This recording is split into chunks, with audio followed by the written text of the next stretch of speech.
तो आज की इस वीडियो में हम लोग बात करने वाले हैं पोको M2 के चार्जिंग प्रॉब्लम के बारे में। पूरी डिटेल में हम लोग समझेंगे कौन सी लाइन कहां से आती है, कहां पर कितनी वोल्टेज आनी चाहिए और क्या क्या प्रॉब्लम होने से चार्जिंग की समस्या होती है। तो सारी चीज़ों को हम लोग स्टेप बाय स्टेप समझेंगे। बने रहिए वीडियो में हमारे साथ और वीडियो को लास्ट तक देखें। यह हमारा सब बोर्ड टू मदरबोर्ड कनेक्टर, जहाँ पर चार्जिंग की सारी लाइनें आती है। और चार्जिंग के लिए जो सबसे मेन पॉइंट है वो है V बस की +5 वोल्ट। ठीक है, तो फ़ोन को चार्ज में लगाने के बाद यहाँ पर V बस की +5 वोल्ट आनी चाहिए। V बस की लाइन जो है वो यहाँ से होके और इस कैपेसिटर पे आती है और इस कैपेसिटर के बाद यहाँ पर एक छोटी सी IC लगी हुई है, OVP over voltage protection IC।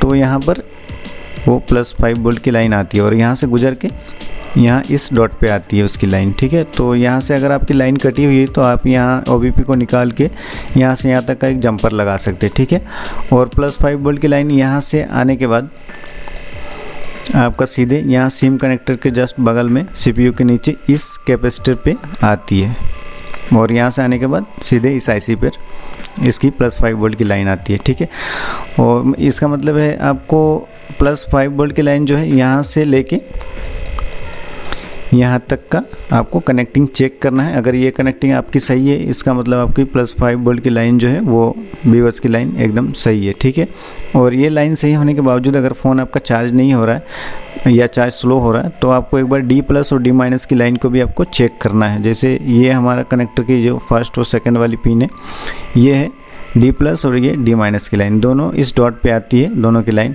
ये D+ की लाइन है और ये D- की लाइन है। दोनों की लाइन को आपको चेक करना है। D+ और D- की लाइन जो है सीधे एक साइड से CPU पर आती है। ठीक है, यहाँ पर दोनों की लाइन D+ और D- की आती है और एक तरफ से इसकी लाइन जो है वो यहाँ से, यह है D+ की लाइन, यहाँ पे एक 300 ohms की रेजिस्टेंस लगी हुई यहाँ से गुजरती है और ये D- की लाइन भी यहाँ 300 ohms की रेजिस्टेंस लगी हुई यहाँ से गुजर के और यहाँ से 0 ohms की रेजिस्टेंस लगी हुई। यहाँ पर दोनों की लाइनें, यहाँ पर 300 ohms की रेजिस्टेंस और एक 0 ohms की रेजिस्टेंस लगी हुई है। दोनों की D+ और D- की लाइन यहाँ से गुजरने के बाद और सीधा चार्जिंग IC पे आती है। ठीक है, तो D+ D- की लाइन को भी आपको एक अच्छी तरह से चेक कर लेना है।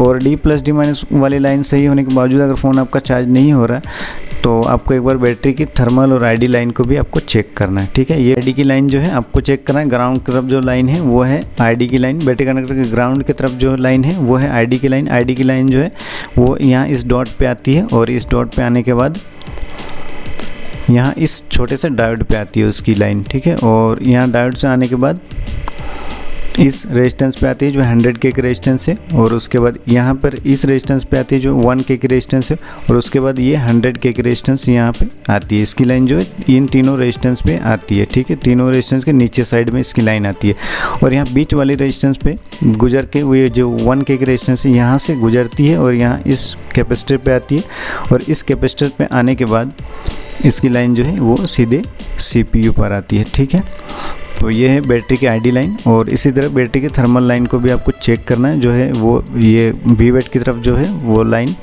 वो है थर्मल की लाइन। थर्मल की लाइन भी इस डॉट पे आती है और इस डॉट पे आने के बाद यहाँ इस डायोड पे आती है, छोटे से डायोड पे आती है थर्मल की लाइन और यहाँ डायोड पे आने के बाद यहाँ पर एक छोटे से रेजिस्टेंस है जो 24K की रेजिस्टेंस है, इस रेजिस्टेंस पे आती है और उसके बाद यहाँ 1K की एक रेजिस्टेंस है, इस रेजिस्टेंस से गुजरती है और यहाँ से गुजरने के बाद आपका जो है वो सीधे पावर IC पे थर्मल की लाइन आती है। ठीक है, इन चारों लाइन को आपको चेक करना है। D+ D- और बैटरी ID और थर्मल, इन चारों लाइन को आपको चेक करना है और V बस वाली लाइन को भी आपको चेक करना है। ये पांचों लाइन को आपको चेक करना है। अगर पांचों लाइन आपकी सही है फिर भी फ़ोन आपका चार्ज नहीं हो रहा तो आपको एक बार बैटरी चेंज करके देखना है और अगर उसके बावजूद आपका फ़ोन चार्ज नहीं हो रहा तो आपको सीधे इस IC को चेंज करना है, जिससे आपकी प्रॉब्लम जो है वो 100% सॉल्व हो जानी चाहिए।